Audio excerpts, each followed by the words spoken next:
Hello and welcome everyone to the 15th ATC Tape Reading Podcast. My name is David Torres. And a quick introduction on some things before we get started here is with our chat room, we have if every new member gets our 20-hour 1 through 4 course that was once paid, and that is free for all new chat room members. And we have nightly reviews at 8 p.m. Eastern Standard Time, Monday through Thursday. You can join, there'll be a link below to join our free Discord, and what that will include is exclusive ATC content for free, and then access to those links to those night review sessions. So that's absolutely free. You just got to join the server, and then if you like ATC or what have you, you can join for the full access. But that's, free content-wise, that's pretty amazing. So diving back into the interview, I have Trevor here, a fellow student of mine. So Trevor, how you doing? Good. How are you, Dave? All is well, all is well. Pretty good Friday out there in the market. Had a few good trades this morning. We're doing this interview obviously afternoon, Friday, a little slower, but this morning we had a pretty good trade on AMC, and then I traded PDD as well, or PDD and Oxy as well. So good Friday, good way to end the week. So looking forward to going into the weekend, spend some time studying. So how's your trading been lately? It's been all right. I mean, I'm still in the learning phase, Yeah. and it's really just been about trying to break old habits Mhm. and fill them with better habits, good habits. So Um, before we kind of dive in more into your trading currently, let's take a step back real quick. And where's your trading journey start? I mean, let's get a little. Who is Trevor? Someone out there who is watching this, who is Trevor? How did your trading journey start? Do you have any experience with trading or finance or anything, any background of that aspect? so my trading journey pretty much started like right before the pandemic in January 2020, and I just started following signals off of Discord. Like I got into reselling a little bit before that, and then found other Discords, basically trying to make money.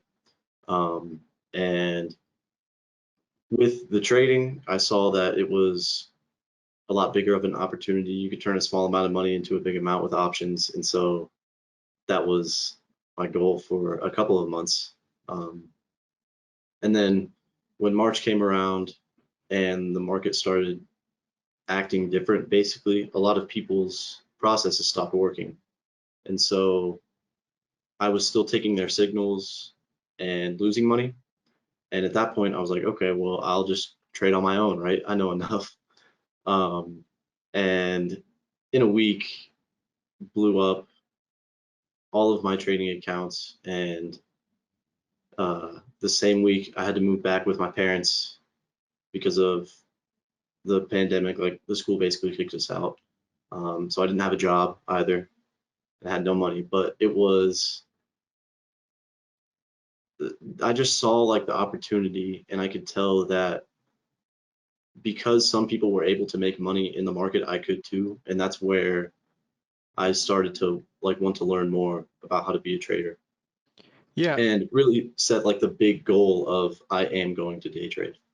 yeah. Some people have that beginner's luck. Did you run in with that? Maybe you took some few calls and got lucky. Maybe you made some decent amount of good money. You thought this was easy. Is that kind of how your journey started? Because I feel like that's everyone's journey, It's just that beginner's luck is real when it comes to trading. Yeah, absolutely. And I had dabbled before, like when I was 18 or 19. I'm 21 now, about to be 22. So when I was 18 or 19, I would dabble a little bit with like Robinhood options or like TD Ameritrade, buy a penny. And so it like I didn't feel any pain at that point. Um, and I didn't really lose or win that much or lose that much either. So I definitely thought that I understood what was going on up until that point. Mm. So you had a pretty good grasp then to start off. So how did you transition from, those chat rooms where you would just get call outs and then eventually you just figured out that that doesn't work? I mean, just thinking about it from a sample size perspective, to be, say, they're 65% trader, you have to take every single one of their trades to be a 65% trader, and that's just not realistic. And I know some of those chat rooms out there that post, their thought process and calls or what have you, they're, I mean, they're hit or miss. So I mean, there's obviously no one out there that's, calling out something to 100%. It's just not realistic. So how'd you transition and find ATC? We're far from a community that, calls out, gives you an option to get into or says, I'm entering here, I'm exiting here, but we're rather a community that completely breaks down stocks based upon the tape. And then, we do call outs. There's no question about it. We do that 1 through 4, but at the end of the day, ATC is here to teach, traders to be self-sufficient, independent traders. Yeah, absolutely. It is so much different than any other chat room that I was in that I mean, first of all, if you want to be a successful trader, you have to learn how to do it yourself because you see the information in your unique way. Like you process the information in your unique way. I can't transfer what you say into my process, if that makes sense. I have to try to take it from your perspective and then mold it to my own. But I actually found ATC from a chat room that was giving out signals, and it was like a very active member in that chat room was also active in ATC, and he has been for probably 4 or 5 years at this point. And we would all get on a voice chat together on Discord, and he would talk about like the way that he would trade and what he was trading, and he would mention the tape. And he's a good trader. He's a solid trader. He has a really good feel of the market, and he knows his process through and through. And so he would kind of explain what he was doing in terms of he would see buying and things would develop, right? And he was one of the only good traders in that chat room. And so I started asking him more questions, and really he became my first mentor and taught me a lot about the tape and the way that he viewed the market. And then pretty soon after that, he said that he gained his foundational learning from ATC, and he was like, if you really want to learn how to do this, go to the chat room and learn for yourself. Like, you can hear what I say and like bullshit here, whatever, but if you really, really want to learn, you have to go there and learn. And so that's how I made that transition, and that was in January of 2021. That's quite funny though, coming from a chat room that's like, all about call outs. Someone's in there, that knows how to tape read and they lead you to here. It's kind of interesting journey to get to ATC. Like my journey here, I don't even remember at this point. It was just seeing a post on Instagram or something, following blindly, and then realizing, this tape reading methodology is serious and it really like works. So that's kind of my process with finding ATC. But now that you've been around a while, you've had some screen time, you started classes, now you're in classes, you've been to an on-site event. How is your, process and just your overall journey as a student within classes look like? Are you making progress? Where do you stand right now as a trader? And if you can maybe reflect a little backwards to the beginning of classes. So where I stand now as a trader is, to define it, I think I'm more in the emotional development phase that Alex talked about in his podcast, rather than like the process phase. I'm still learning about the process, but it's more shifted to the psychological side of how I need to get creative at solving my own shit, basically, Yeah. and not bringing it into the market, or you know, being able to identify my emotions in the instant that they occur and then process them from there, and not project it onto the market. So a lot more emotional learning phase rather than more of structural learning phase, like 1 through 4, triggers, volume patterns, variables. You more have got those locked down, correct?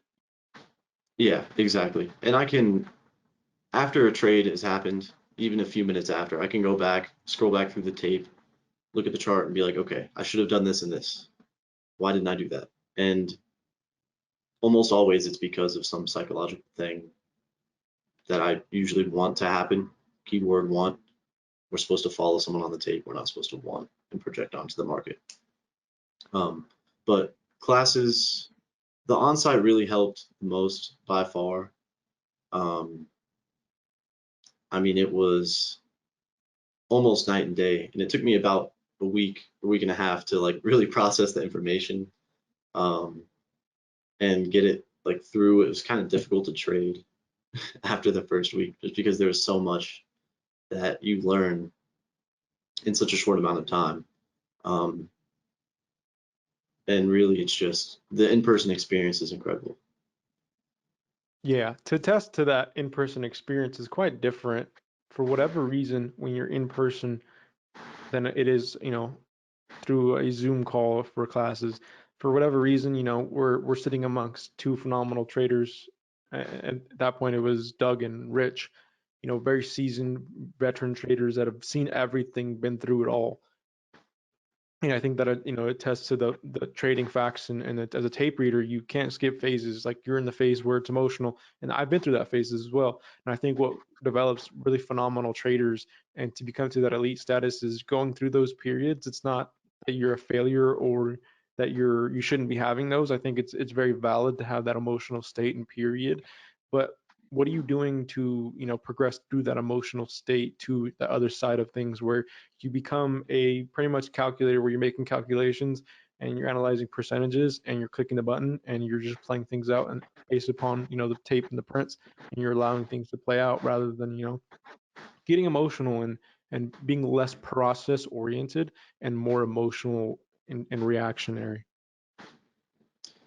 Yeah, so in my opinion, it starts almost all outside of trading, right? Like, what are your sleep patterns? Are you getting enough sleep? Do you exercise? Are you trying to practice mindfulness or meditation? Are you eating a lot of sugar or using other substances to cope? Like, how do you cope with stress, basically?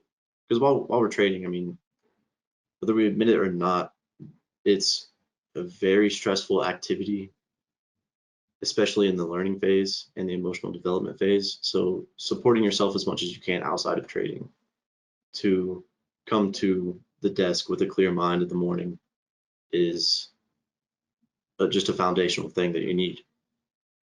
And then in the moment is another thing. Um, and that's where I'm still learning how to do that and like what works best for me.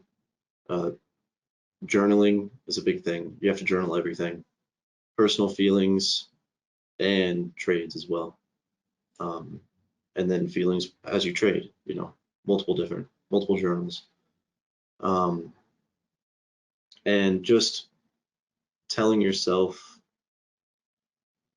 that like you have to change your mind in the moment and you have to say that out loud. And I talked to Davis about this, a lot about affirmations, and um, it's more of a preparation thing to get you to be able to have a clear head to calculate what the trade needs to look like in the moment, Yeah. if that makes sense. Yeah. And a lot of I mean, the thoughts that come to mind to me instantly is discipline. A lot of the greatest traders that we know are some of the most disciplined individuals that we probably know as well, just outside of trading in their everyday life. And that reflects, if you have an undisciplined life outside of the market and then you come to the market and you expect to be a different person, I think that's very, very difficult. I do think your rest of your, way you structure your life definitely spills onto your work, and there's no question about that, whether it's trading or not. It definitely has an impact on it. And I think something that as you transition to being a lot better of a trader, I think you start to appreciate discipline more, a lot more, not just only in within your trading and your game plan, but outside of it, your habits that really coincide with your lifestyle. So in that aspect, I truly think discipline is something that I value so much, and everybody has different perspective on it, on how they approach discipline. But one thing I've noticed is the more discipline I've gotten outside of the market in not only like my actions but my thinking, the more discipline I've gotten within the market. Because at the end of the day, if you don't have true defined discipline in every single approach within your game plan, you leave you know holes open for those emotions to creep in and for those emotions to make you act in a manner that is not calculated. And once you stray away from anything that's not calculated, it's hard to quantify or explain or improve upon. So, that's the way I've always perceived it is, we're human at the end of the day, but the more disciplined we are, the less emotions that we let bring in. So, you know, outside of the market and your habits or your discipline, what are you doing within the market while you're trading, while you're sitting there? Is it the fact that you're completely setting a game plan first and then clicking the button, or how are you approaching that? Because I know we've had some night reviews and you've had some sessions where it was a little more impulsive of triggers, clicking the button. And that's not too long ago, maybe a couple weeks ago. So how have you progressed since then, and what are you doing actively to within the market improve your discipline? Yeah, so I still go back to that sometimes. Um, it's difficult to break that. It happens if you can incrementally get better. I Hmm. think that's just what I'm trying to do. Yeah. And how really how I'm blocking that is just trying to reflect more outside of the market and really like dig into the simplest breakdown of what the problem is, right? Hmm. Because I have, I have 20, 50 problems, whatever, but how like it comes down to one simple thing of just not calculating the trade and being in the moment. And it's difficult to try and put into words because there's so much Yeah. So when it comes down to to, it. being disciplined, and you have a wide variety of issues, I think that's testament to being in the learning phases. If we're looking at a scale, you have a wide variety of issues that are on different, parts of that scale. But as you start to progress as a trader, it's obviously, it's pretty apparent and obvious that those errors start to become less frequent and let you get overall less of them. So I still have a journal right in front of me, and I break down my common issues that I have, and there's about, I don't know, 6 to 8 issues that I am actively completely working on. And I also put percentage of the time that I do those things. So, I think I used to hold losers a lot more in the past, but now it went from maybe 30% of the times I would hold a loser. 3 out of 10 times I took a trade, I'd hold a loser over my, risk to reward stop loss. And then it became, you know, 2.5, and then 2, and 10, and then less than 1 out of 10 times that'll hold a loser. And when that does occur, it's maybe a bar that was, I couldn't anticipate or something like that. So, my advice to you would just, write all those issues down and write percentages of the time that those things happen, and the ones that are higher percentage, attack those first and clear those off the table, and then just chip away at the rest. I mean, that's such a great way to really just visualize it, because like you said, after the market, what are you doing to, be conscious of the mistakes you made? Because one thing that I failed on early on was I'd make a mistake and I'd journal it and I'd throw the journal in the corner of my room or in a binder in a notebook. I never wanted to look at it. Like, we don't want to face the fact that we're not a good trader. And I think at the end of the day, that's where your biggest opportunity lies, is, really diving deep into what you're doing wrong. Spending more time on what I'm doing wrong than what I'm doing right is really something that I truly did a lot of. But at the end of the day, you also have to look at both sides, like the good trades and the bad trades. I do spend a lot more time on the bad ones just because I get more value to what to improve the following ones. But I do collect all of those trades and journals of the great trades, and they all have the same themes in common. Like, all of them do: complete game plans, price target, stop loss, entry, great anticipation of triggers, great risk to reward ratios. I have a great, understanding of shorter term prints that are coming within the stock to change expectations. I have complete game plan on pretty much everything variable that could come within it. I have my percentages, and they all just have a common theme. So at the end of the day, I just, journals are great, but it's just what you do with the journals that differentiates, a student's progression at the end of the day. So I had another question for you. It's kind of on this, obviously, student aspect and learning process. It can get frustrating.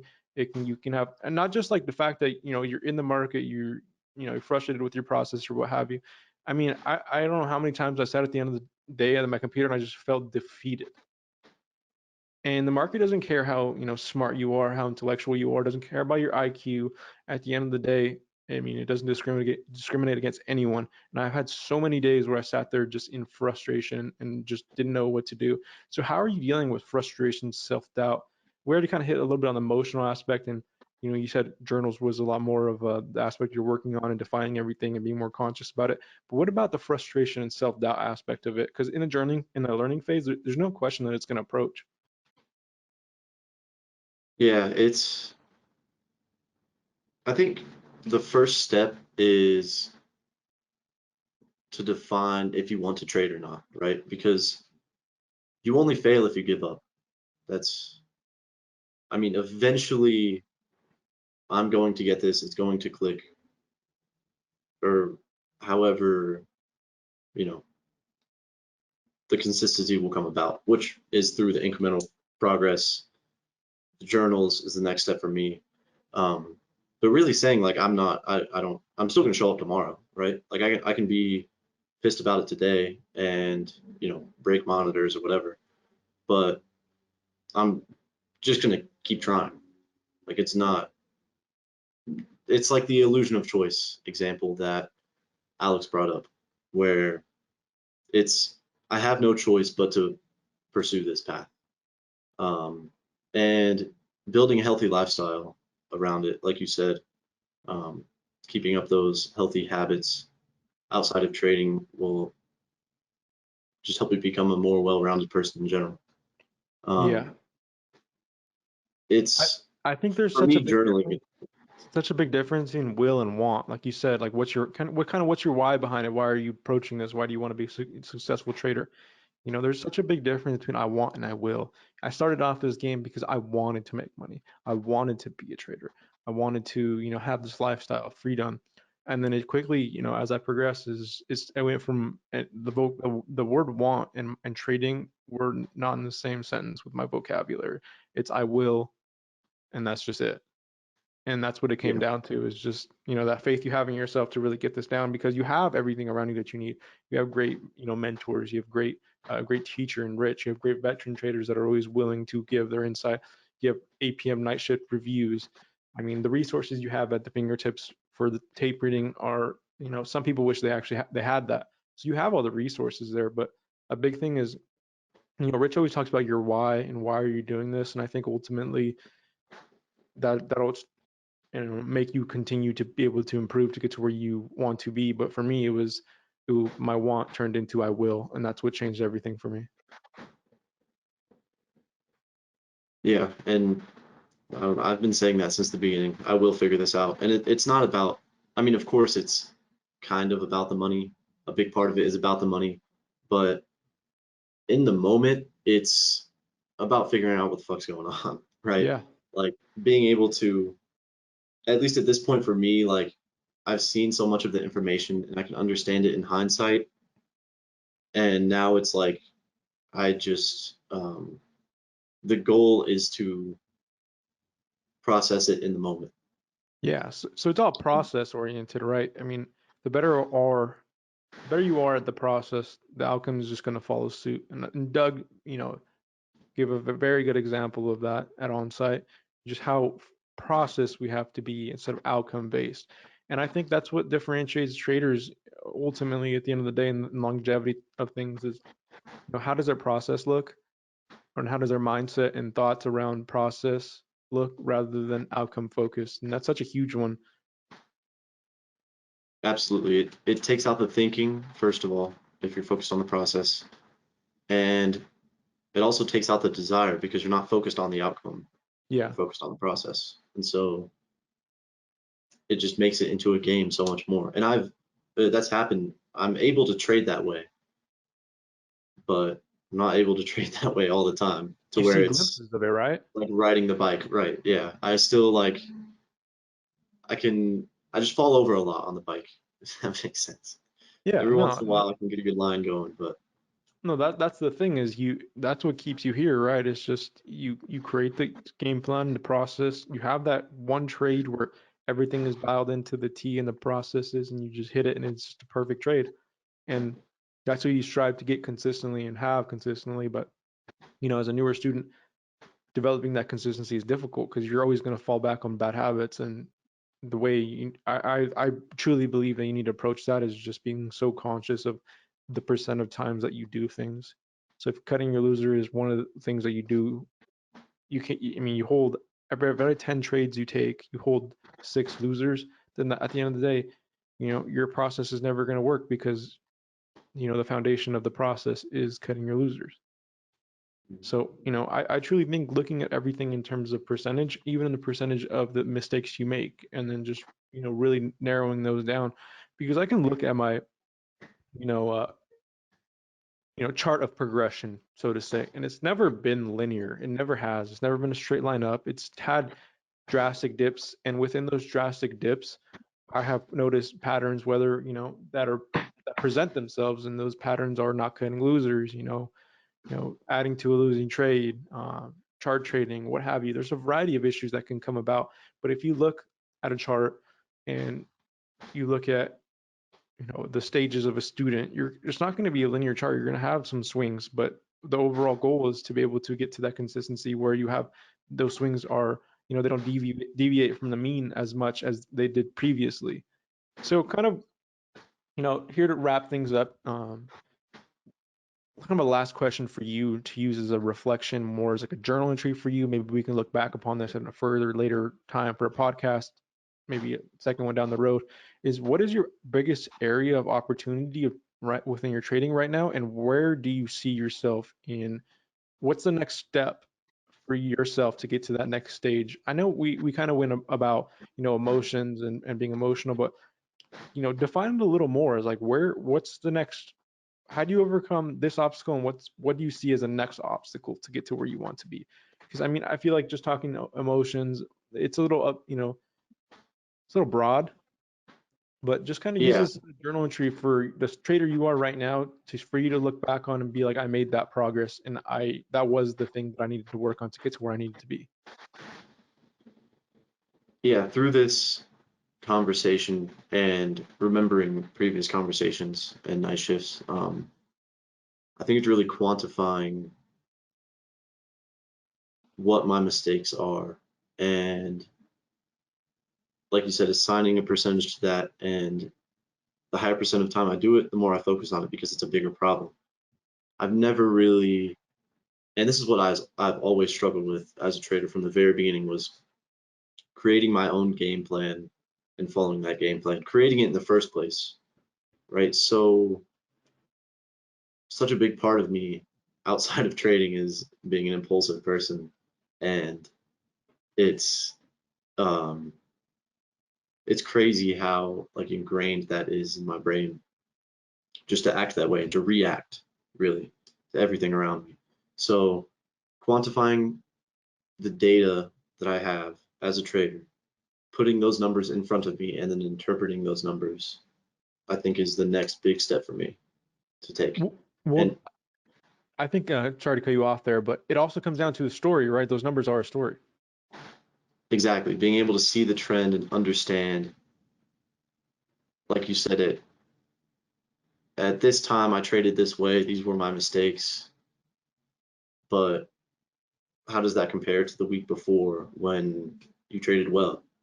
Like what were you doing that was different? And the same thing goes for basically your whole trend as a person outside of trading too. You really have to try and understand yourself better from a third person perspective. Well, there you go. All right, Trevor. Well, it was a pleasure having you on, and I look forward to your progression. Now, obviously, you're still in the learning phase, but the learning phase doesn't last forever, and it gets fun on the other side. I'll tell you that. It's promising once you get out of the learning phase. You start to have some fun. You start to call some things out. They work out in the manner that the game plan and process is set in stone, and you just start to have, you really start to, get the ball rolling, and that's when you start to get to the point where you're like, this is why I'm doing what I'm doing.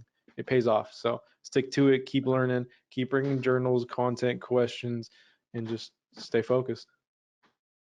Thank you, Dave. Yep. Take care. You too.